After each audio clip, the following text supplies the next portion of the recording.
How are y'all? Y'all hear me alright? I don't project in the mic sometimes. I don't know. I don't like anything that's shaped too close to this mouth. How's everybody doing? Good. 15 shopping days left till Christmas. Everybody got their shopping done? Y'all have your shopping done? No. How about you? Anybody? Yeah. Who's got it? Mazel tov. I bet y'all didn't expect to hear a word like that come out of my mouth. No, y'all didn't. Let me tell y'all a little about me. I've got a pretty random upbringing. My parents raised me in rural Alabama and Jewish. Now,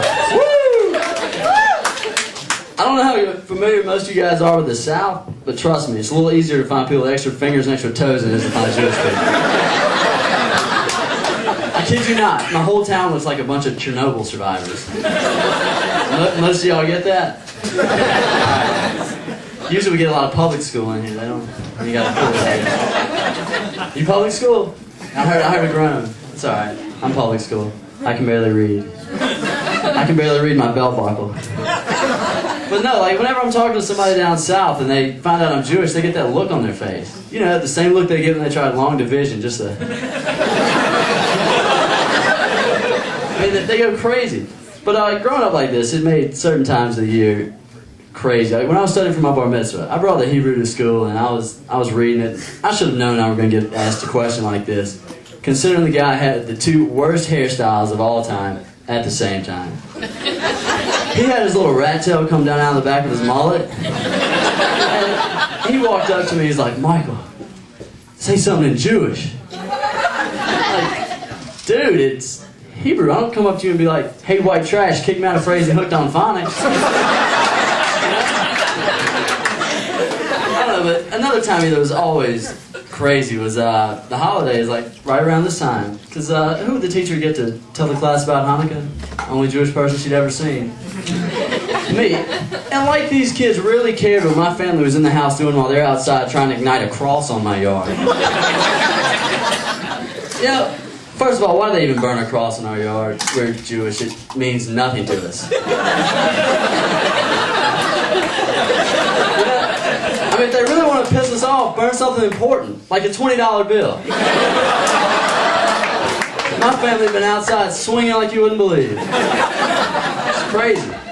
I love the holidays. A lot of my friends, or most of them, are married, and they always come up to me, and they're always looking for advice on what they can get their wives. And I don't know, they describe what they want, you know, something that she'll always think of me when she thinks of it, and it'll last forever. And why would they ask me this? You know, I tried that a few years ago. I gave my girlfriend something that she'd always think of me and would last forever. And she broke up with me the next day. I guess she didn't want herpes. Nah,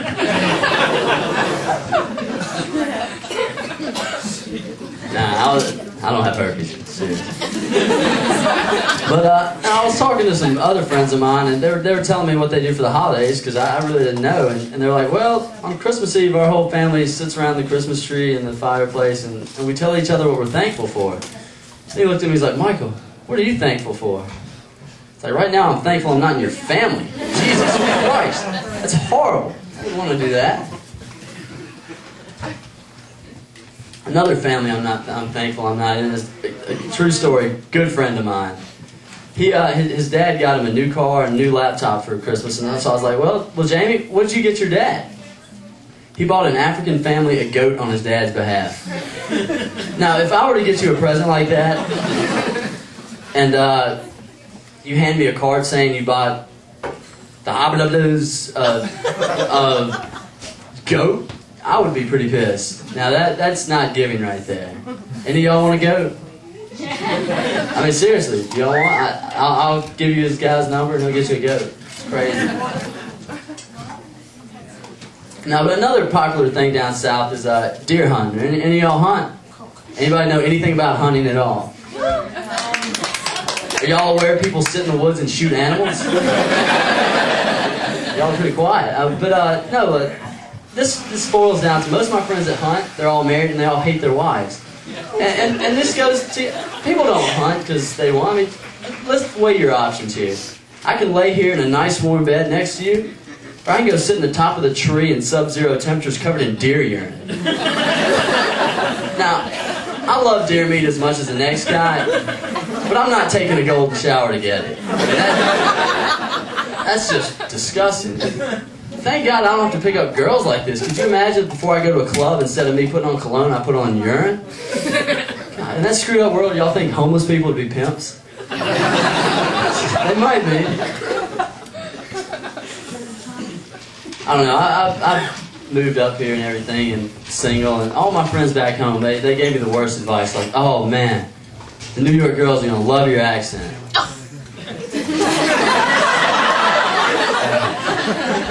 Guys, trust me on this one.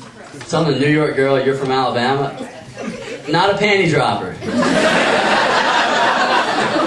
I would probably have a better chance telling girls I have herpes. I don't even know how that conversation would go. It'd be like, Susan, I got some bad news. I have herpes. Oh my God! I thought you were going to say something really horrible, like you're from the South. That's my female impersonation voice. That's why I could never be a drag queen, actually. Now, I see a lot of crazy stuff up here, and one of the things, I was walking through the city the other day, and I was waiting on the light to change so I could cross the street. And I look up at the building, on it is a big sign, Planned Parenthood. Out walked a 16-year-old girl. Who are we kidding? She didn't plan on parenthood. I mean, seriously, she got knocked up. Can we come up with a more appropriate name for these places? Something that's just fits the place, like, whoops. How about unwanted souvenir from my senior prom? Probably my favorite, Bastards Are Us. Ooh, grown. Another thing I've noticed is poorly planned. I was in Duane Reade the other day, y'all on the Duane Reade big drugstore. I was looking at the headers between the aisles. I saw something I didn't have a clue what it was. It said, family planning. Family planning. So I walked down there to see what it was. It was birth control and condoms, that type of stuff. Is that a proper name? If you're buying these things, you're obviously not planning on having a family. I mean, that's family prevention, is it not? Let's call it what it is. I don't know, but trying to get a date up here in the city. I'm going to end on this just so y'all know. Y'all get ready. But trying to get ready to usher me off the stage. Trying to get a date up here. I've tried so many things, and you got to be in tip-top shape. So I was looking at the fitness magazines, and I was looking at the before and after pictures for some of the products in the back. Have y'all noticed these? Do they even look like the same person? Since when does taking some pills and working out give you a tan and whiten your teeth? Puts a smile on your face. It's crazy. So I was like, you know, forget it. I'm just going to join a gym and be done with it. So I joined my gym and everything. I walked in there the first day. My mouth hit the ground. I was like, oh my God, this is crazy. Maybe working out does give you a tan. I mean, these guys are huge. They're all dark. Then I remember my gym was in Harlem. They're just big black guys. Y'all, I'm Michael Salloway. That is my time. Thank y'all.